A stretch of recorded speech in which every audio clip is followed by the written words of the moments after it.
Hello everyone, I am Demented Kirby. Welcome to my channel, The Commander Tavern. The Commander Tavern is a channel dedicated to my favorite Magic the Gathering format. The Brewery is a series on this channel showcasing my spicy brews under the deck text. On this episode of The Brewery, I'll be discussing my take on a commander from Bloomburrow, Wick the Whorled Mind. If you like this deck or any of the cards I'll be mentioning throughout the video, please consider using my TCG Player affiliate link when purchasing those cards. You can find that link down in the description. It'll really help out the channel and no extra cost to you. But the very best way you can help support the channel is with my Patreon. There are plenty of perks for being a patron, such as early access to certain videos, exclusive deck text, gifts, and more for as little as $1. You can also become a channel member for just 99 cents. Show off your support with a logo next to your name and exclusive emojis. Or you can always just support my channel for free by simply liking, subscribing, and sharing, which also helps out a lot. I put out a video every Monday, so you don't want to miss out. You can join my Discord server for free if you want to join the Commander Tavern community. All pertinent links are down in the description. Alright, let's get back to the episode. Wick is a 2/4 rat warlock for 3 generic and 1 black. However, since it has an activated ability requiring 1 blue, 1 black, and 1 red, it has a blue-black-red color identity. This ability also requires you to sacrifice a snail. When you do, you deal damage to each opponent equal to that creature's power, and then you draw cards equal to that power too. While this ability might seem incredibly niche, considering there's only 1 snail in these colors as of the making of this video, Wick can create a snail whenever it or another rat enters the battlefield under your control. If you don't already control a snail, you create one. If you do, put a +1/+1 counter on a snail you control. In this sense, it's very similar to the army mechanic, where you create a specific army token if you don't have one, or pump that specific army if you already do. All that being said, the fact that you have a card advantage piece and potential win con all in the command zone is already strong enough, especially since you don't need to tap Wick down to activate him. Since there are so few snails in the game, I naturally went for adding a handful of changelings. Let's go over them 10 at a time, since I have 20 of them in the deck. Then I'll discuss why I went this route. Changeling Outcast, Moth Dust Changeling, Universal Automaton, Amoeboid Changeling, Firebelly Changeling, Shapesharer, Skeletal Changeling, 3-Tree Mascot, Bark Form Harvester, and Bloodlight Pretender are all very cheap and or easy to cast, which is the main reason for running them. That being said, some still have useful abilities like the Outcast being outright unblockable, Moth Dust giving flying to a huge threat, Amoeboid providing the trick of removing or adding all creature types. This one is especially good if you wanted to make something a snail in order to give it the +1/+1 counter. It can also be used offensively against typo decks, so keep that in mind too. Shapesharer has the potential of copying a really good creature or turning your changeling with the most +1/+1 counters into something even more dangerous. This is possibly one of the best ones here, along with Outcast and Amoeboid. Skeletal is a great blocker because it could regenerate. The Pretender becomes large all on its own, so imagine placing even more +1/+1 counters on it. Moving on, we have Ghostly Changeling, Mistwalker, Moonglove Changeling, Taurian Mauler, Venomous Changeling, Grave Shifter, Littjara Kinseekers, Mistform Ultimus, and Orvar the All-Form, with special mention to Metallic Mimic since it becomes whatever creature type as it enters the battlefield, meaning that it could be either a rat or snail for whichever trigger you're seeking to make the most of. Of these, the biggest beater is undoubtedly Taurian Mauler. However, you don't really need to attack with it. Once it's large enough, sacrificing it to Wick will be an almost very difficult thing to get rid of or survive, but more on that later on in the video. These changelings also have the effects worth including here. Are these 20 the only changeling in these colors as of the making of this video? Not really. In fact, you can add whichever ones you want if you want to go this route. The important thing with my strategy is the fact that they have all creature types at all times. Essentially, they're both rats and snails, so whenever any changeling enters the battlefield, they trigger Wick. Since they're snails, you can put a +1/+1 counter on it or a +1/+1 counter on any other snail you already control. This guarantees you getting the most of Wick's trigger. The reason we want such massive snails is to sacrifice them to deal massive amounts of damage, as well as drawing massive amounts of cards. However, we can also maximize the fact that changelings play such a huge role here. Shared Animosity and Coat of Arms makes them even larger since they're guaranteed to share subtypes amongst themselves. If for some reason you can't kill the table with Wick, just swing in with your massive changeling army. Each one will get +1/+0 for each other changeling you attack with. Then whoever survives, just sacrifice to Wick for further damage across the board. Same with Coat of Arms. This one being static means that they're pumped for as long as you control it. Just be careful against opposing typo decks since the effect is symmetric. In any case, this essentially pumps all of your creatures. Have Wick in play, he also gets pumped for every changeling you control since they're also rats. These cards end games with or without Wick. Raise the Palisade and Kindred Dominance also benefit from the deck having so many changelings. Tying into the aggressiveness of the previously mentioned cards, either of these will wipe the board, leaving opponents defenseless against your army of changelings. You can even choose Rat as the creature type so that Wick stays behind. Rat is one of those creature subtypes that very few opponents will have. If they did, then choose something even more ambiguous like Ferret, Sable, Walrus, etc. to wipe the board that way. Patriarch's Bidding can also do something similar but inversely. When cast after an opposing board wipe, all of your Changelings will be reanimated while none of your opponent's creatures will, if you choose a rare subtype as previously mentioned. Unholy Grotto also helps in this respect because all Changelings are also zombies. You can also recover the Changeling you just sacrificed if you time your effects just right. Let me show you what I mean. Let's say you have sacrificed a massive Taurian Mauler to Wick's ability. In order for the ability to enter the stack, the price has to be paid first.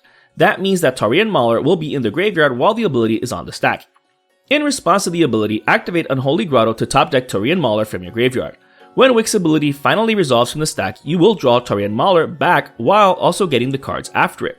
So keep this in mind to keep a revolving door of snails. In fact, this is one of the main strategies of the deck. This is why Whorled's Stronghold is also included. Since this one isn't tied to creature subtypes, it's significantly more expensive on the secondary market. However, the gold bordered version is significantly cheaper. You can also use this land exactly like Unholy Grotto. Best of all, neither of them take up slots in the deck. Last but not least is Kindred Discovery. In this case, we can choose Rat as the creature subtype so that it also triggers whenever we have our commander enter the battlefield or any of the Rat tokens we'll be creating. More on that later. This enchantment draws us a massive amount of cards. Even with Wick alone, the deck warrants including Reliquary Tower, Thought Vessel, and the Candle of Endless Water in order to have a limitless hand size.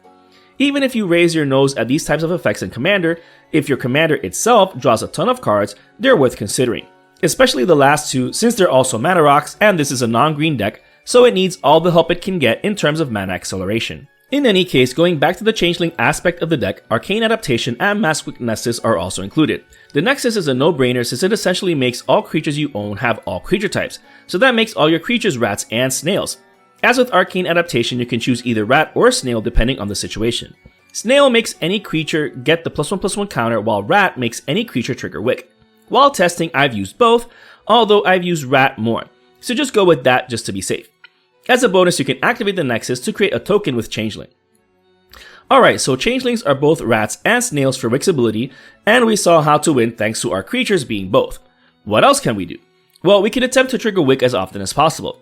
Enter Mad Ratter and Marrow-Gnawer. The former creates 2 rat tokens whenever we draw our second card each turn. If we sacrifice a snail each turn, we will undoubtedly draw at least 2 cards, creating rats that will either further pump a snail we have or create one and then give it a +1/+1 counter. This thing does so much work when we have the mana to activate Wick every turn. Marrow-Gnawer is even more busted because we can sacrifice a rat in order to create a ton of rats the more rats we have. While that sounded like a tongue twister, imagine sacrificing a rat token while we have at least 5 Changelings and our commander. We just created 7 rats. Each one triggering Wick, giving any snail or Changeling 7 +1/+1 counters, or we can also distribute those however we see fit. And then the next time we activate Marrow-Gnawer, we have even more rats to count. This interaction is absolute insanity, so much so that Giant's Amulet, Lightning Greaves, Swiftfoot Boots, Champion's Helm, and Mithril Coat are included to not only protect Wick, but Marrow-Gnawer as well. Giant's Amulet won't give it hexproof if it's tapped, but don't sleep on it to protect Wick since he doesn't have to tap to activate. Illusionist's Bracers and Battle Mage's Bracers are also included not just for Wick, but for Marrow-Gnawer as well. Imagine sacrificing a huge snail and then dealing twice that much damage or drawing twice that many cards. Imagine sacrificing a rat with Marrow-Gnawer and creating twice that many rats. Actually, now that I mentioned doubling damage, that's another way the deck seeks to end games quickly. Soulfin Mayhem Dominus, Gratuitous Violence, Fiendish Duo, Fiery Emancipation, and City on Fire do just that.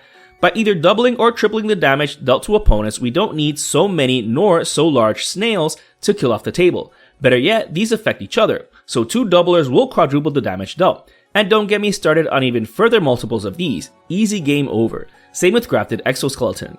All you need is a single 10 power snail to end the game, or enough snails and mana to deal 10 poison counters to all opponents. This is possibly one of the fastest ways to win here. However, once opponents are infected, even if they remove Grafted Exoskeleton, Karn's Bastion is also in the deck. Granted, this is here to proliferate the +1/+1 counters on our creatures. But if opponents have poison counters, proliferate those as well. You're playing with a rat after all, represent.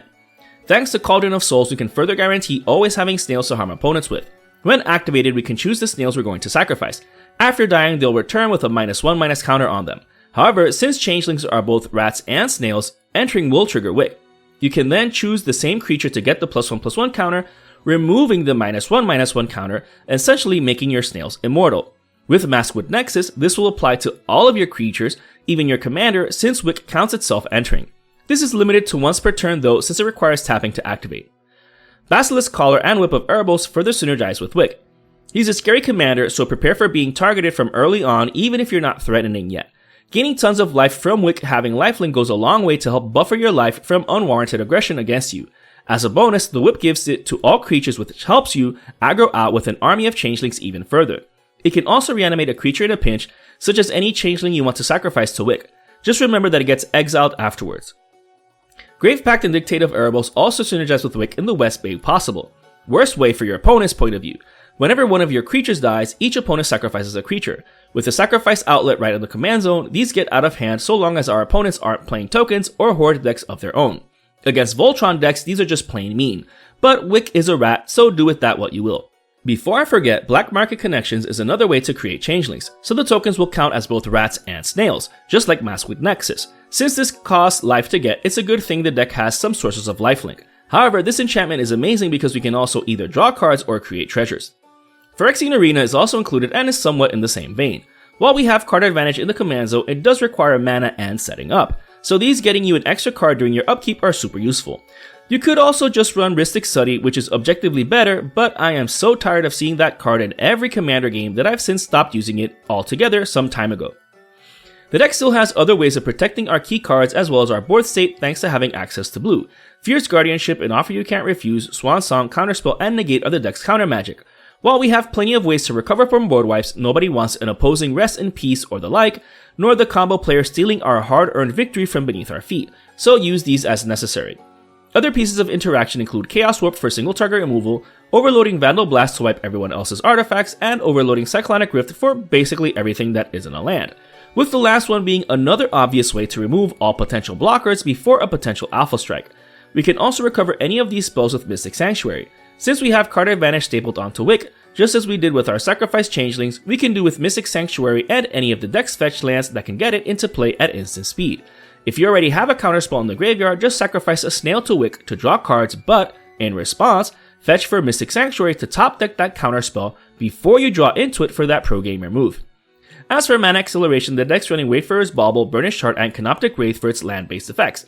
Everyone runs Vandal Blast, but nobody runs Armageddon, so keep that in mind. That being said, apart from Thought Vessel and Decantler of Endless Water, Relic of Sauron and Soul Ring are the only other mana rocks in the deck.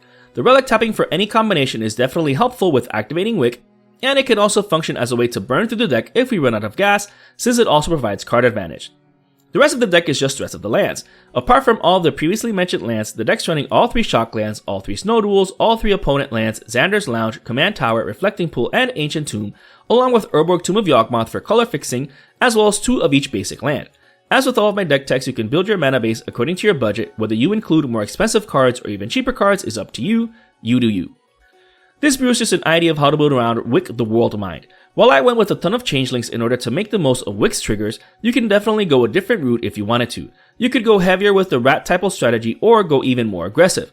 That being said, I'm quite pleased with how this has performed with the changelings along with alternate plans of multiplying damage and aggroing out, or closing out games faster with Infect or protecting yourself with lifelink. If you're interested in the deck list of this spicy brew of mine, you can find a link to it down in the description. I would like to thank all my patrons for supporting me, and a quick shout out to all my higher tier patrons, the brewers, for their patronage. I'd also like to thank anyone using my TCG Player affiliate link. That also helps out the channel. I also want to thank any channel members. Your membership is greatly appreciated. And to everyone, thanks for watching this episode of The Brewery on the Commander Tavern. I am the Decklisted Kirby, and happy brewing.